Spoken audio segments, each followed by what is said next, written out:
السلام علیکم زما مینوالو، امید لرم چې ټول به روغ او جوړ استئ. په دغه ویډیو کې ما تاسو ته شینواری کړایی پخ کړې ده، د چرګ کړایی ده. راځئ وګورئ چې دا څومره مزهداره او نرمه بدون د اوبو د اچولو نه چې ما په دې کې اوبه هیڅ نه دي استفاده کړي. تاسو وګورئ چې دا څومره نرمه او مزهداره راغلې ده. ما هم دلته 1.5 کیلو د چرګ غوښه مې راغستې ده او د هغې نه مې اول تر ټولو پوستکي مې ترنه وویستل. دا هم که څوک یې غواړي وباسي ویې او که د چا خوښیږي بیا یې پکې پرېږدئ. مګرم په شینواري کړایی کې د دغې پوستکي ایستل ډیره بهتره ده چې تاسو یې وباسئ. او د دې پوستکي ایستلو د چرګ د غوښې بهترینه د پوستکي را ایستلو دغه طریقه ده چې تاسو به یو کاغذ راواخلئ، یک بر مصرف کاغذ به تاسو راواخلئ او په هغې باندې به د دې پوستکي راوباسئ. دا یو بهترینه او اسانترینه طریقه ده چې تاسو یې استفاده کولی شئ.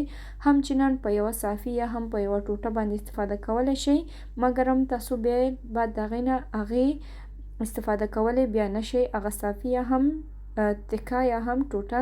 نو بهترینه طریقه یې دا ده چې تاسو به د یو کاغذ څخه استفاده وکئ او دې باندې ډیر بهترینه طریقه باندې ایستل کیږي او اسانترینه طریقه باندې.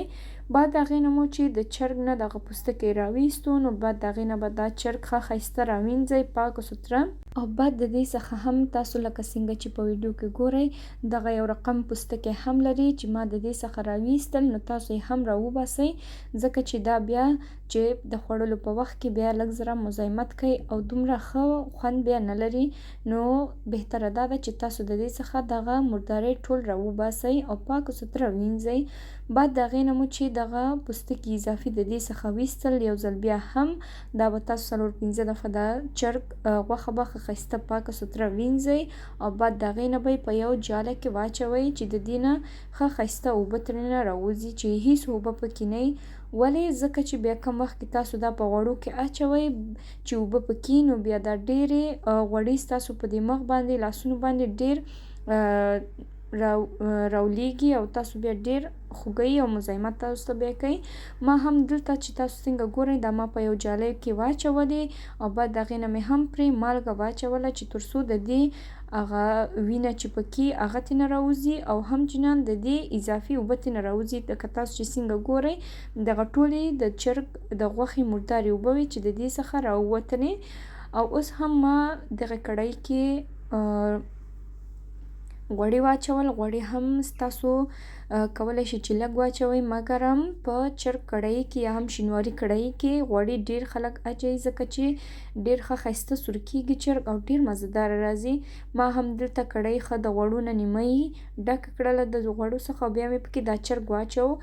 نو ما تاسو ته یو ځل بیا هم زه تاسو ته وایم چې د چرګ تر څو چې ښه ښایسته وچ شوی نه وي او اوبه ترې ټولې وتې نه وي نو دا په غوړو کې مه اچوئ ځکه دا غوړي بیا یو رقم پوقڼۍ کوي او هغه ستاسو په مخ او ستاسو په لاسونو او په نورو ځایونو باندې بې دا راځي او ډېر انسان سوځوي. نو د دې بهترینه طریقه دا ده چې تاسو یې په جالۍ کې کیږدئ او که وخت کم لرئ نو بیا یو دانه کاغذ راواخلئ او په هغې باندې وچوئ او بعد د هغې نه په غوړو کې اچوئ. دغه چرګ به هغه پورې سور کوئ چې د دې تر څو سم قواره د دې چرګ باید تکه سره شي او ښه ښایسته دا چرګ زموږ سور شي. خام یې مه پرېږدئ ځکه چې بیا بوی کوي کم وخت کې چې موږ پکې رومي یا هم ټماټر پکې اچوو. دلته هم ما 3-4 دفعه په چرګ کې دا قاشوګه وهله تر څو چې دا چرګ زموږ بیخ ونه نیسي او په کړایی پسې ونه نښلي. دلته هم ډېر استه استه مې دغه کار کوو ځکه چې ډېره زیاته یارېدلمه چې دا غوړي زما په مخ باندې را نشي، خو څو دفعه زما په مخ باندې راغلل او ډېره زیاته یې زه په عذابه کړلمه.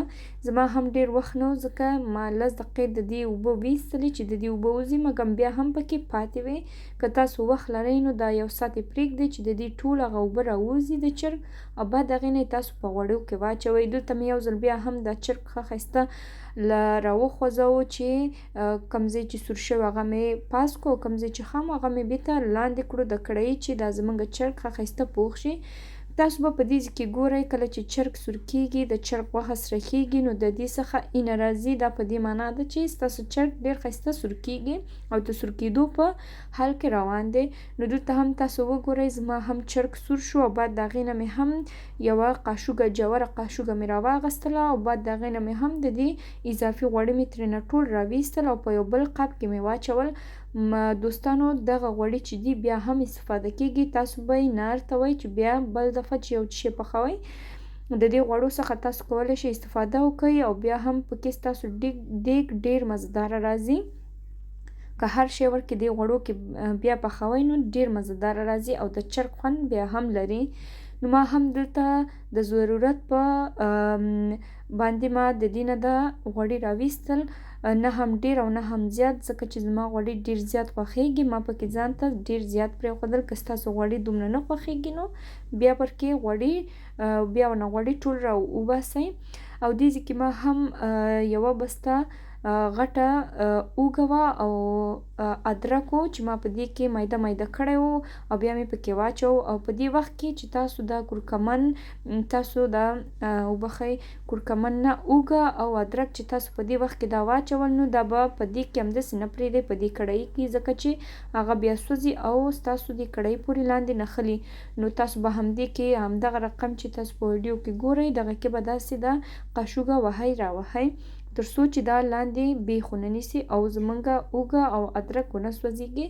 بعد د هغې نه مې هم 3 دانې یا هم 4 دانې غټ غټ ټماټر یا هم رومي بانجان رومي ما میده میده کړلې او بعد د هغې نه مې هم په دې کې واچول او ګاز مې ډېر رو ورباندې کېښودو تر څو چې زمونږه دغه رومیان ښه ښایسته نرم شي. او په دې وخت کې ما کورکمن او وچه دڼیا او زیره مې پکې واچوله او بعد د هغې نه مې پکې مالګه هم واچوله د ضرورت په اړتیا باندې چې تاسو څونه غواړئ هماغونه استفاده کولی شئ چې پکې واچوئ، نه هم ډېره او نه هم زیاته، چې کمه یې خیر دی، نه پکې چې ډېره واچوئ. ما هم پکې مالګه واچوله خو زه نه پوهېږم چې په ویډیو کې راغلې ده او که نه، چې بیا ستاسو له یاده ونه وځي مالګه پکې حتما واچوئ.